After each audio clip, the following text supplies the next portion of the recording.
Hey friends, Donovan here with Ernie Williamson Music. Got another trumpet review to do for you today, and I won't always review used horns or whatever, but man, when something unique and cool comes through, might as well.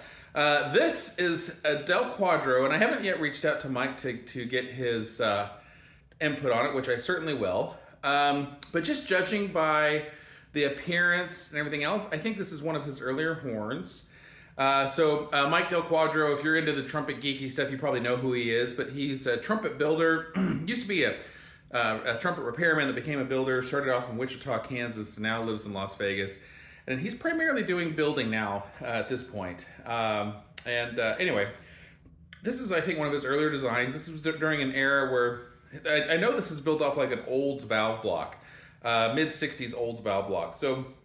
And it's got his copper electroform bells. This is an oversized bell. It looks to me like to be about 5 inches or so. Let's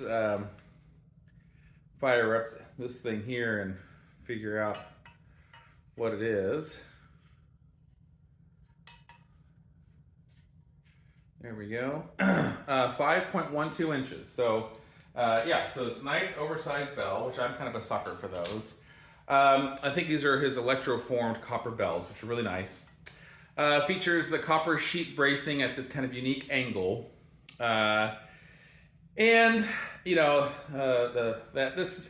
styling is a little bit of that kind of late 2000s era. We were seeing some of this kind of styling done. I suppose one could take the sheet bracing off, replace it with normal S bracing or a different style of bracing if you like, and that'd be fine. Model water keys, valves are nice. They're in good shape. We've compression tested them. They're good for a horn from valves of this era. I think they're good. You know what's cool is the lead pipe design. Very clever, very clever bit of workmanship on Mike's part. So you look at this and you think like it's a standard lead pipe, but it's a reverse lead pipe. And let me show you how he's done this. So if we pull this tuning slide out, you can see like that's actually just one piece. I don't know if I can get this to show in the camera because the bell's gonna want to get in the way. But this part right here is actually like a sleeve, and you can see the lead pipe is actually inside of that. Man, I don't know that I can get it where you can see it without the bell being in the way. Okay, there you can kind of see it. You kind of see how there's like another tube in there. So the other tube is actually the lead pipe. And so this tuning slide is going in over that tube that's inside of there, and then underneath this exterior tube. So you might be asking, okay, that's neat. Why? Well, let me tell you why. Let me tell you one reason why. By doing this system, this has allowed him to move this bracing further forward, and you can get a different amount of stability and also kind of like freedom in certain spots and through certain nodes this way that you couldn't get otherwise. A lot of times with reverse lead pipe instruments, the braces are flipped, and so the brace here is flipped backwards, moved back over there, and the brace for the bell is also moved back. And so what you have is a lot of the bell able to ring, more than normal. A lot of players love reverse lead pipes because to them, the horn sounds quicker, more responsive, like they're hearing it faster because the bell's vibrating and like they're hearing it. But that energy is basically lost energy that's not sent to projection. So by having this bracing where it is, you actually increase projection, which is really nice. So it's a little bit of clever design work that our friend Mike has done with his horn, and it's really quite lovely. So nice instrument, well made. One of his, I think, like I said, one of his earlier works. Being in copper, it's got this just lovely patina that is just, I mean, it's really the way that unlacquered copper patinas is really lovely, and it's kind of got this tritone thing going on. So you got the patinaed copper, you've got nickel silver, you've got brass. And altogether, it's a nice instrument. This is probably going to be priced pretty reasonably. And so for anyone interested in like a boutique style instrument from a small custom instrument maker, but at a reasonable price for a boutique instrument, I think that this is going to be a nice choice.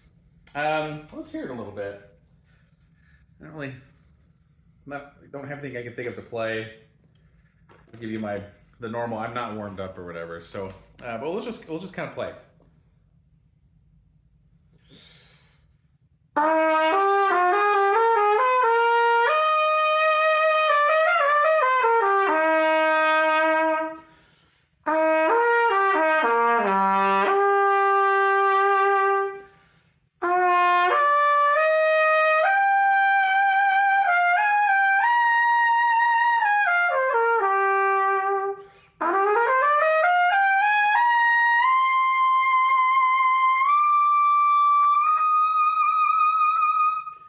Very easy to play, very responsive, lovely sounding instrument.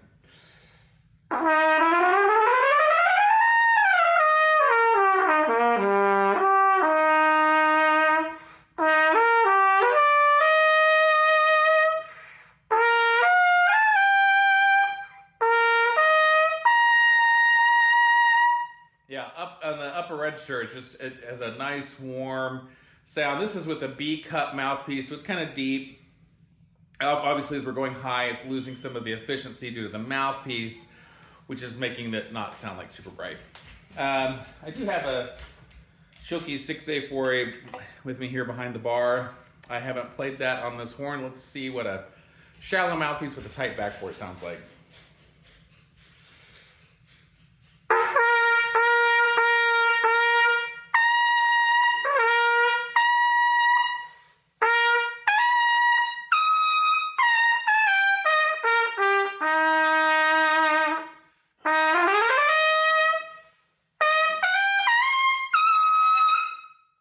Great slotting, great sizzle and projection and bark in that upper register. Sorry, dog is super excited. Yeah, I'd say this is a versatile instrument. If it was me, I might do something different on the bracing. That's just me. But otherwise, this is a great playing instrument from a really good guy, good builder. And yeah, one that I would encourage you to get for yourself and check it out.